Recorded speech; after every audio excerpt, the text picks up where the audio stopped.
and welcome back to the Chronicles of Aguna podcast. This is episode 25, a milestone episode for us.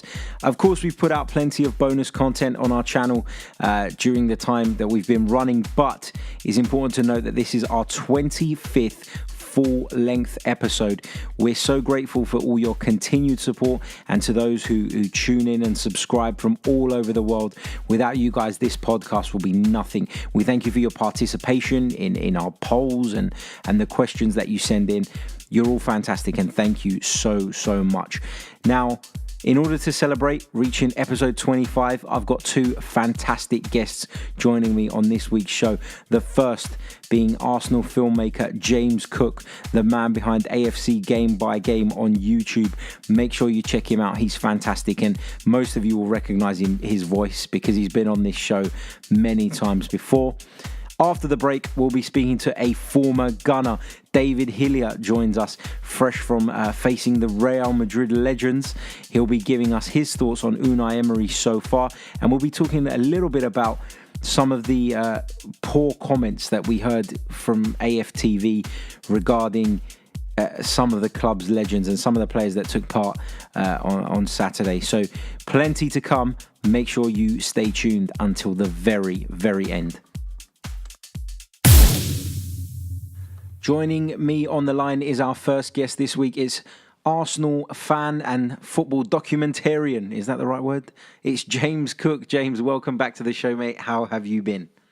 Cheers, Harry. Thanks for having me on, mate. Really well, thanks. Trust you're the same? Yeah, not too bad, apart from a mind-numbing day at the cricket today. But, you know, it was my choice. I put myself through the torture. But it's safe to say I won't be going ever again. Right, James, just want to get your thoughts on Unai Emery. I know it's early days still, and a lot of people jumped on my back when I put a poll up on Twitter about this, but there is a natural break in the football now with the international weekend. So it seems like a good time, in my opinion, to reflect on what we've seen during the past 4 games. Have you been impressed with Unai Emery, first of all, and if so, why? I don't know if impressed would be the word I'd use. Excited more than impressed at the minute.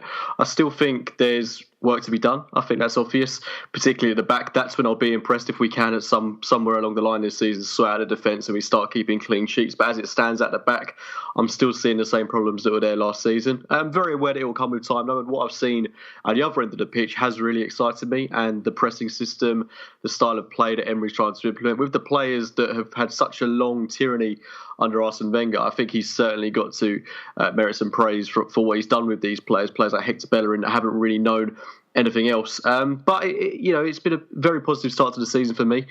2 wins on the bounce now. A good win away from home at Cardiff as well. Not the most convincing, but to get that win away from the Emirates was massive for us, given how poorly things were away from home last season. So that's definitely a plus in my book. And we've come up against 2 really good teams in City and Chelsea. I know we banged on about it so much, but it was good to get those tests out the way early doors. I don't think our opposition, our rivals, will pick up too many points against those sides in the fixtures that we played. Chelsea away from home and against the reigning champions. Of course, it's going to be really tough for other teams to beat them. So I'm excited by the start. I'm feeling positive. And if we could sort the defence out, then I think we could have a really good season. What do you think's the issue in the defence, James? Is it the personnel?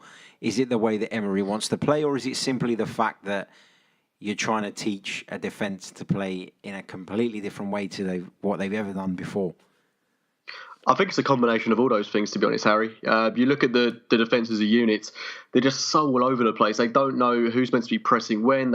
A lot of these players aren't particularly used to playing out from the back. That's so evident with someone like Petr Cech. I don't think we bought the right centre-half in the summer. I'm not disrespecting Socrates in the slightest, but what I think Arsenal really needed was a dominant, powering centre-half, a Virgil van Dijk type of player to partner Mustafi. And I think Mustafi, he's had a very positive start to the season. I think he'd have an even better start, and his positives in his game would be highlighted even more if he had a player that was commanding and authoritative alongside him.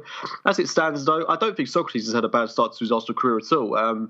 I think he's, for the most part, looked very, very solid. It's just, as a unit, the two of them don't really work together, and that back four just effectively it's sort of like a back two most of the time because Bellerin and Monreal are pushing so high up the pitch. Trying to keep Mustafi Sokci tight to the back is really, really tough. And then Petr Cech trying to play out from the back. I honestly don't think we can wait much longer to see the introduction of Leno because I think as much as I want to believe Petr Cech could adapt to this new system, I know that he's very important to the team and he is technically our captain whilst Koscielny's out.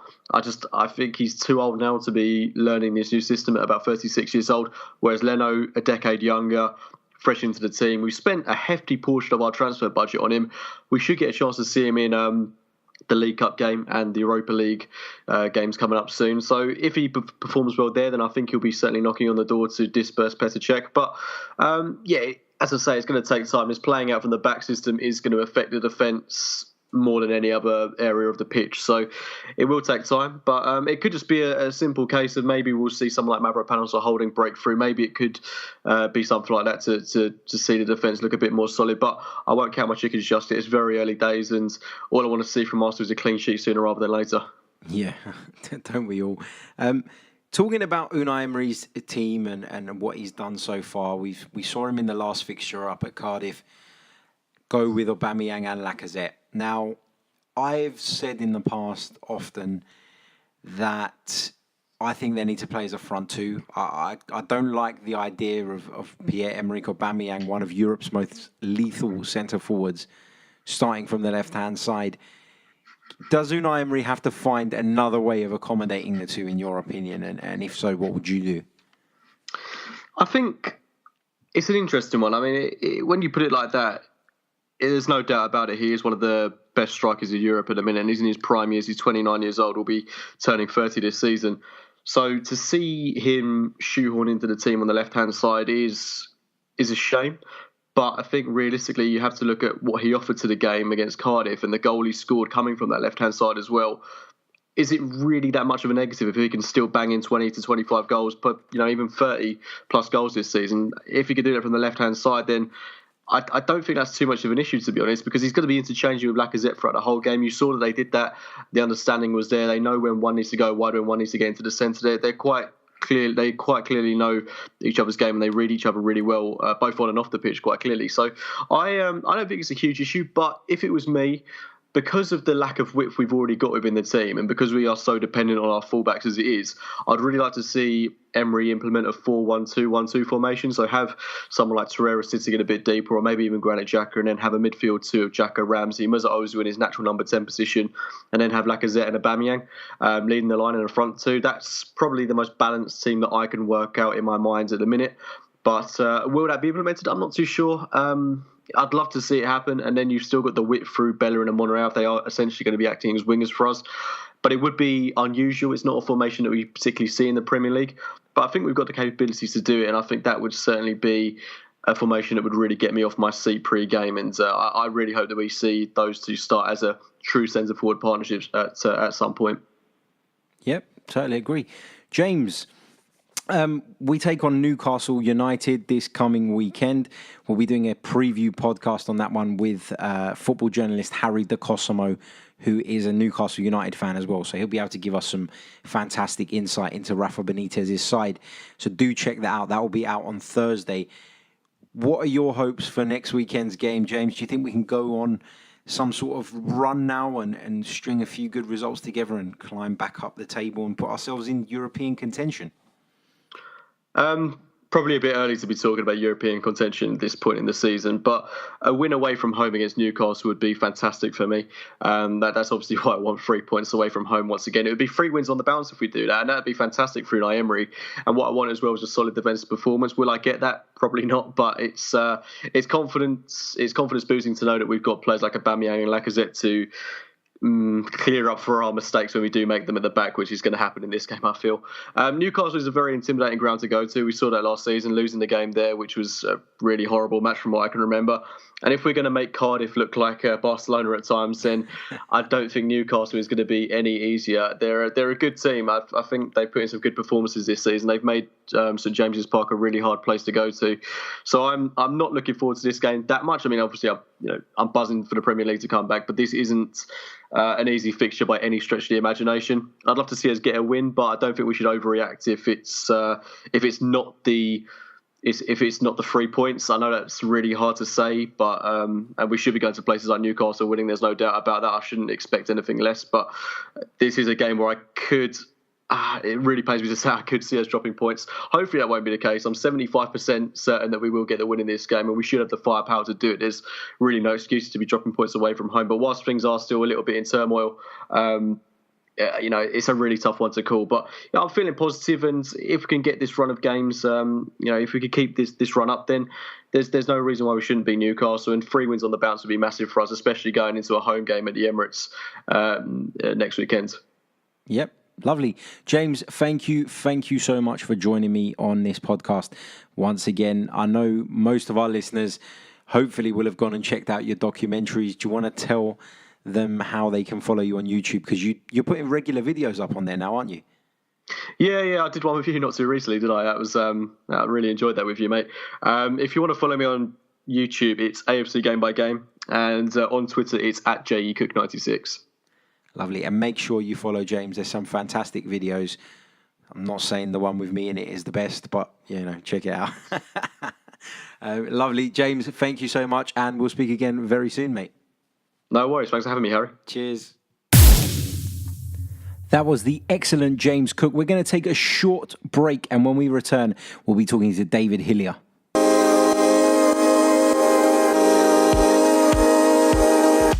The Chronicles of Aguna 2017-18 is now on sale. The Chronicles of Aguna tells the story of Arsenal's final season through a supporter's eyes, attempts to shed light on some of the season's major talking points, and features exclusive interviews with Ray Parlour, Kevin Campbell, Tom Watt, and Robbie Lyle. Available to order now from Amazon, Waterstones, and all major bookstores. The Chronicles of Aguna 2017-18. Order your copy now by clicking the link in the description.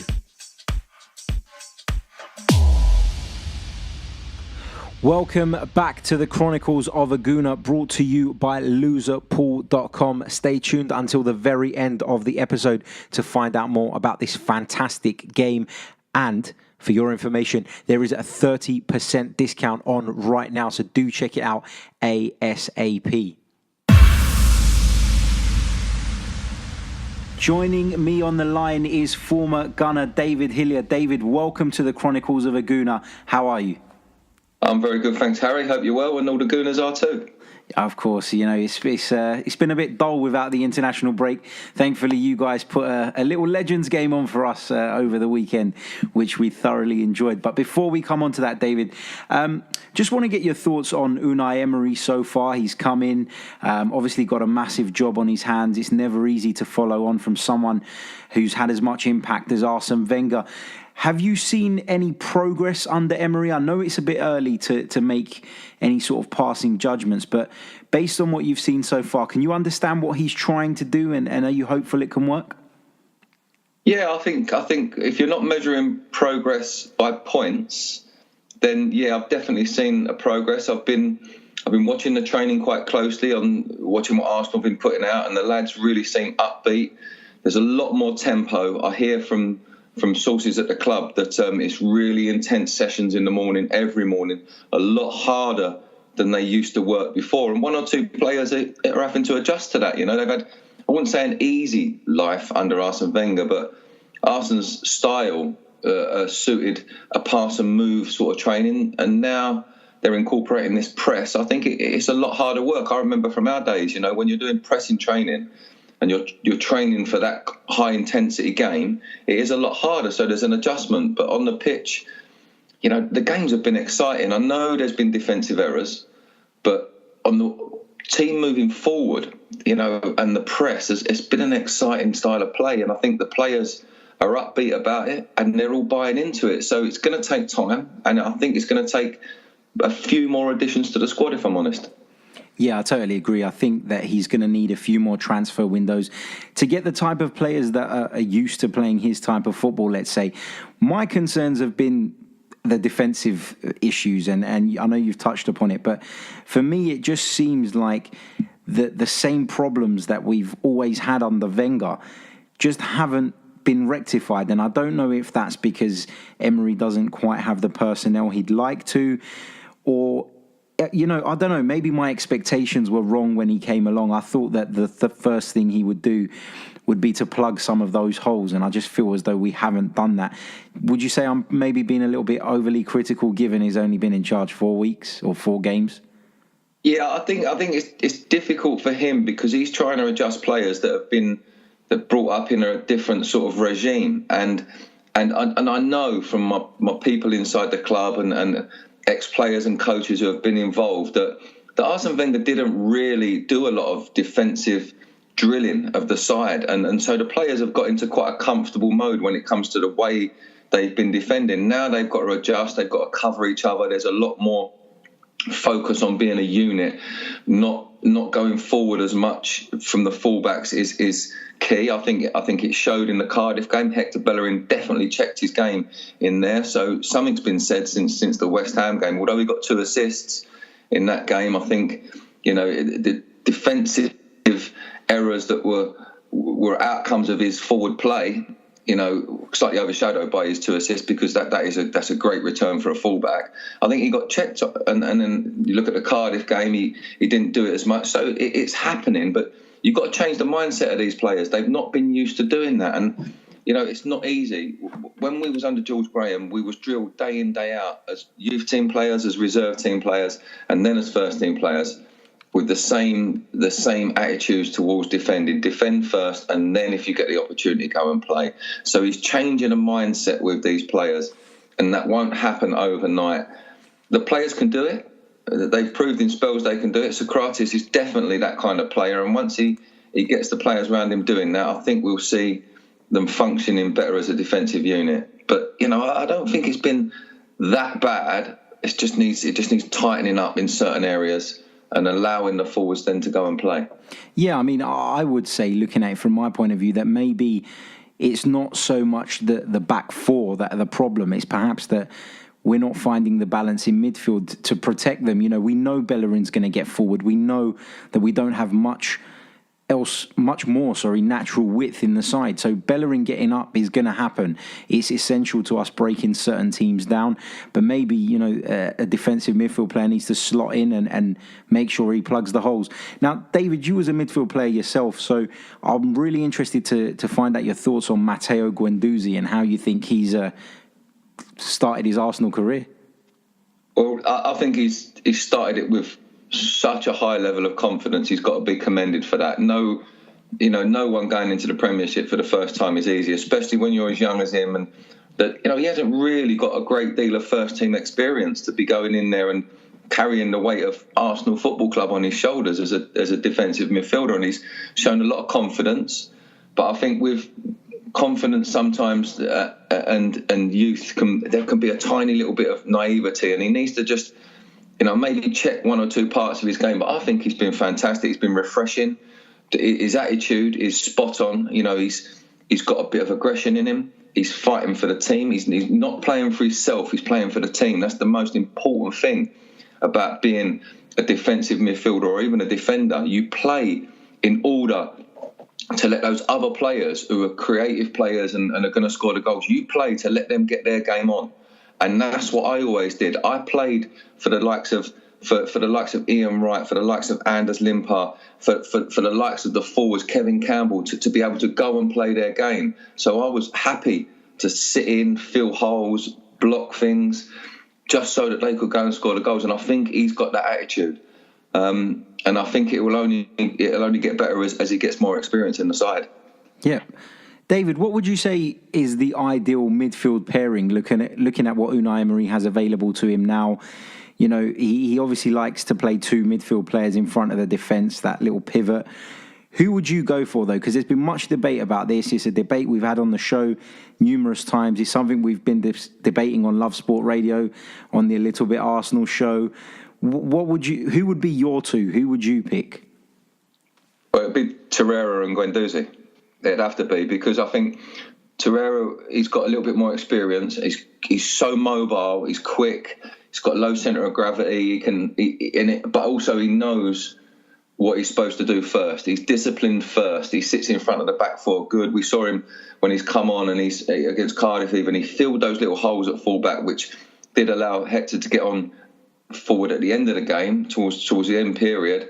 And he settled in there. He made a couple of little lovely turns. He drew the fouls. He was able to play that pass that breaks the other team down, the forward pass, and bring that sort of number 10 role into the game.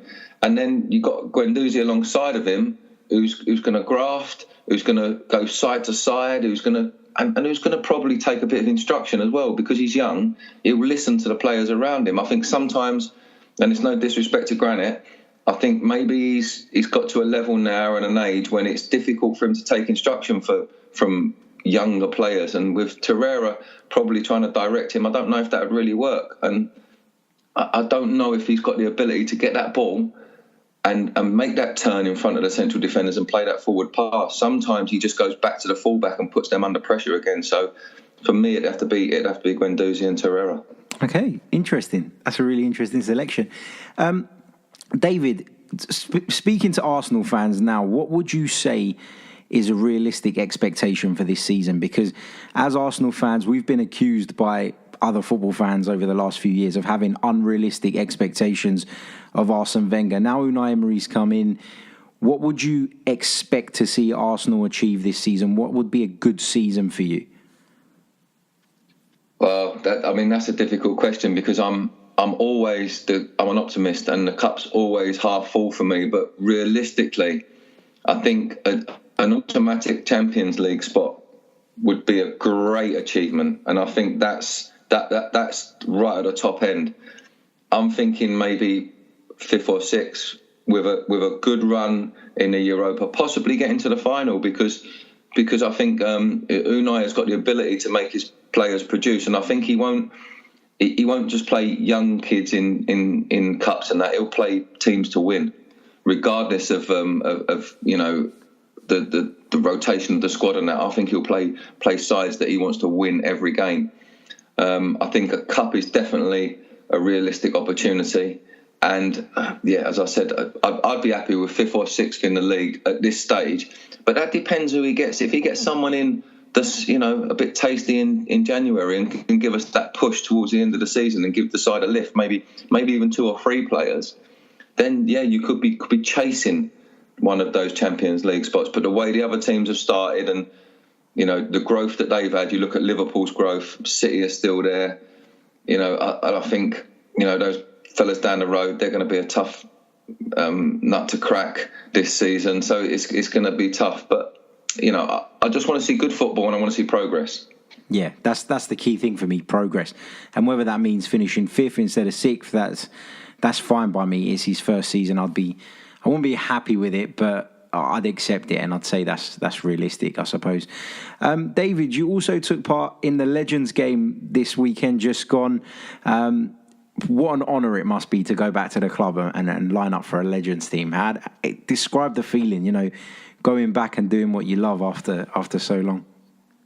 Unbelievable. I'm 50 next year. So the last time I played for the club, I was 26, I think, 26, 27. And, that's half a lifetime away. And someone actually said to me on the day, what are the 3 best things that have come out of this? And I said, being able to go on the Emirates and kick a ball around, being able to play with that calibre of player and in front of that crowd in that stadium. And the third thing was to experience football as the players do now, because I had my family come down. We travelled on the first team bus, all of us. Oh wow! We was put up in a absolutely top-notch hotel the night before the game. We was looked after from the morning to the evening, and it was just such an experience for everyone in my family to have as well. These players have it every week in, week out, and it's just unbelievable. And just to have it once was phenomenal. So those 3 things. But then when I got on the pitch, different story, mate. I had to get involved a bit. I can't change my game, and I was quite happy with what I did at right back. I had 40 odd minutes, and covered a little bit of ground, and I trained hard for that as well. I did 8 weeks training for that game. So I put the effort in for the charities and that. I didn't want to let anybody down, like none of the guys do. And it was just a fantastic experience. Great stuff. David, thank you so much for joining me. Do you want to let our listeners know how they can follow you on social media? I'm really only on Twitter. I have got a Facebook page, and it's just Dave Hillier. But it's at Dave Hillier on Twitter with 2 R's. So if you want to join in any of the rants I'll get involved in, which I do regularly on there, because I'm passionate, and I'm a sucker for an argument. So, if you want one, just hook me up, mate. I'm always there. You and me both. And David, sorry, just before I let you go, I saw a tweet today, and I completely agreed. There was a guy on AFTV speaking about Anders Limpar, and I just thought that's completely disrespectful, out of order. And you would know from first hand how good a player was Anders Limpar. Well, you know what? I spoke to Anders today. He didn't know nothing about it, and he couldn't give 2 hoots about it. And it's not about how good a player Anders was. It's nothing to do with that. At the end of the day, he was an Arsenal player. Whether it was Anders Limpar or Colin Pates or Chris White or me or Stevie Morrow or John Jensen or any of them players that weren't held up as trophy players, as goal scorers, as legends and all that, whatever one it was, it would be the same feeling for me. It's one of my teammates, an ex-player that pulled on that shirt with passion and love. And I know the fans are passionate, and I know there's supposed to be a platform for them to say their thing. And I understand that's what AFTV media is about. I totally get that. And there's no one, it's a world of opinions out there, and everyone's entitled to them. But there's a choice on who they actually show on there. And for me, they don't need to show the ones at the bottom of the pile who talk shit. And I'm going to say it. They don't need to show them ones, because they don't mean nothing. Someone tweeted back to me because I mentioned that it's a money generator, and I did that out of probably a lack of knowledge about what it is. And you know what? From all the tweets and all the retweets of it, they probably earn, like someone quoted to me, they earned the price of a ticket out of that. So that ain't going to feed them, right? That ain't going to feed them if they got 50 quid out of it. So why do it? Yeah, that's right. It's not relevant. It's really got nothing to do with the club. And someone said, this guy's a regular there. He's always doing something. So they felt they need to. Why? He don't know what he's talking about. He loves the club in his own way. But if you're trying to put something out there as a platform for people to actually debate and have a decent conversation about and put their 2 sides across, then I'm all up for it. The Wenger out campaign, I'm a Wenger in man. I was all the way. But I understand that things weren't going right and people needed to talk about it. But seriously, Anders Limpar scraping the bottom of the barrel? Are you having a Tim Bath, mate? This is not like what we want to hear on social media. There's better ways to earn your pennies. And but I'm coming from a limited knowledge of their show. They could well put out 100 things that are good, and that might just have been a bit of a crap one. But why waste your time on crap ones? That's what I'm saying. I completely agree, and my feelings on AFTV have been known for a while. It started off as a fantastic concept. I think it was a brilliant idea. It's obviously taken off fantastic, great. But there's got to be a point where, this is becoming a massive beast now. This is influencing Arsenal fans all over the world. And it might not influence me or you, but there are Arsenal fans who don't get to go to games often because they're abroad or whatever reason. And they base their match day experience on what they watch on AFTV. And there's got to be a point where, like you basically said, that the shit needs to be filtered out. And putting shit like that on there, it doesn't do anything apart from generate clicks, like you said. And at some point it's got to be sorted out, because the club is looking stupid as a result of it. And I think the club know that, otherwise they wouldn't have asked them to change the name. Yeah, I'm not sure. From my opinion, I haven't seen a lot of it. So, I did say I'm coming from a limited knowledge of all the stuff they output. I've probably seen 4 or 5 things that have been almost turned into gifs, like that bloke who says, "You got no fans, you got no club, you got it," like that, and I just see him as that. I don't see all the other stuff, and I don't listen to all the other stuff, to be honest.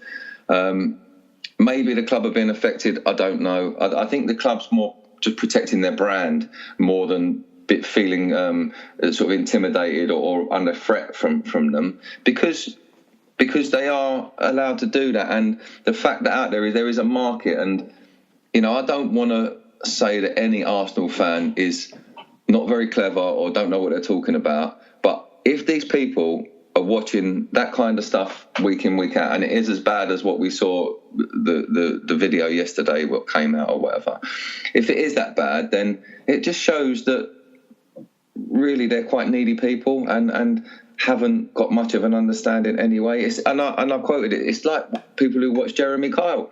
I don't get it. I don't get why you want to see people with no teeth talking about sleeping with their sister and their brother and this, that, and the other, and then having 5 kids. Because half them people, I can't believe they even get in bed with each other. So, or anyone gets in bed with them, what they look like. So, for me, it's an unbelievable, but it's a market.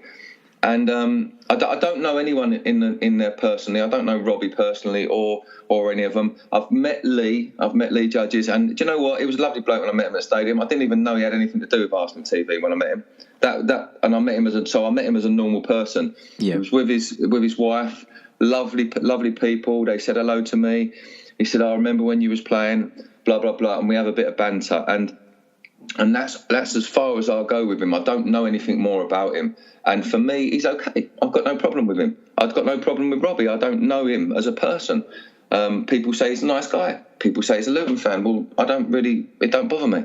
It really don't bother me. All that bothers me is when I see little bits of shit with someone talking crap about one of my mates that pulled on a shirt that meant a lot to pull on that shirt, and they don't know what they're talking about. And they have a choice in who they put on there. That's all I'll say. Yeah, no, I completely agree with you. And I work with Lee Judges as well on the Same Old Arsenal podcast. Lee's fantastic, brilliant guy. And I know I've even spoken to Robbie. I've interviewed Robbie before for my book last year. And Robbie's a lovely guy as well. But yeah, it's totally right. There needs to be a point where they're filtering what is going out. Because, more and more each week, people are sort of turning against it. And it's a shame because it's taken a lot of hard work to build that up to where it is. And to ruin a brand by putting shit on it, basically, it is a shame. So it's called out. When sometimes I put on my tweets as well, I've got to say it, I put on like a pound note sign and all that. I've never been a man that's been driven by money or material things or anything, right? So I can truly say that from the bottom of my heart. I've known what it's like to have stuff and lost stuff, but I've always lived a good life. So I don't want for anything. So money's not an issue to me. And when I say it's for the pound note, I don't mean it's for the pound note in their pocket for them to go out, and I don't care what they earn a year. I don't care what they get out of it. I just think that it's a little bit of a sellout to do that to players and to the club. It's a little bit of a letdown at them points, at them times that they do it. And I mentioned the pound because it's an easy target, really. But it probably don't make them that much as all the good stuff that they kind of do, like you said. And at the end of the day, if they ruin their brand from it, then it's their fault. But I can't see that happening because I think there's a lot of Muppets out there that want to watch that shit, to be honest with you. And it makes money, We saw 2 YouTubers have a fight on last week in a boxing ring, and it generated as much as some boxers that work all their life for the big fight for, and it's ridiculous, but that's the world we're living in. And it's, and it's aimed at a certain group of people, and them people are out there. Yeah. Totally agree. David, it's been an absolute pleasure speaking to you this evening. Thank you so much for coming on, and we hope we can speak to you again in the near future. Yeah, definitely, Eric, mate. I'm up for that, mate. No worries. And make sure you, like I said, copy me in on the link, and I'll tweet it out to all my people, and I'll be listening in tomorrow morning. Will do, mate. Thank you very much. No worries, mate. Pleasure.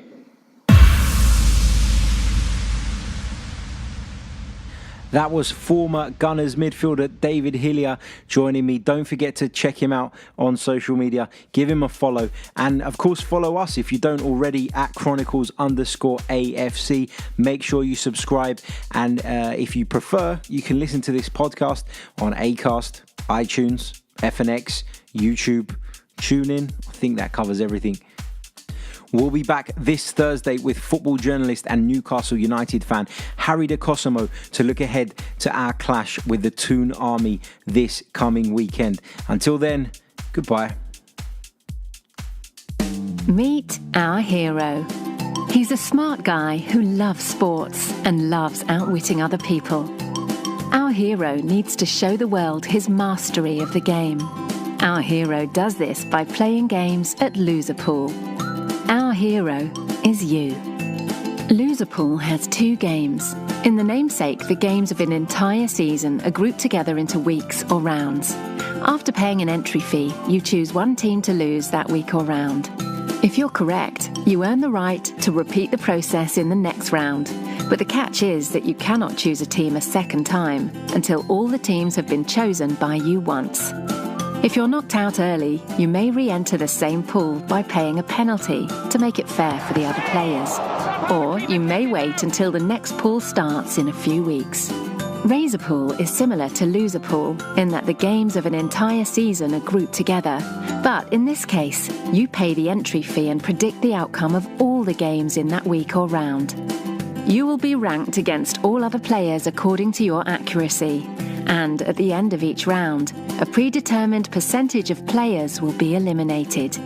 There is no option to buy back into a pool if you are eliminated, and so you will have to wait until the next pool starts to play again. In both games, the prize money grows very rapidly. The pool is allocated to the last man standing, or, to add a little drama, to a small surviving group if they vote according to predetermined rules. Loserpool is about community, friendship, fun and rivalry. Discuss and debate the games and events of the week with players from around the world. Invite your friends and co-workers into your own sub-pools and see who can outsmart the group and earn bragging rights. This is your moment. Create an account. Show your sports genius. Be the hero.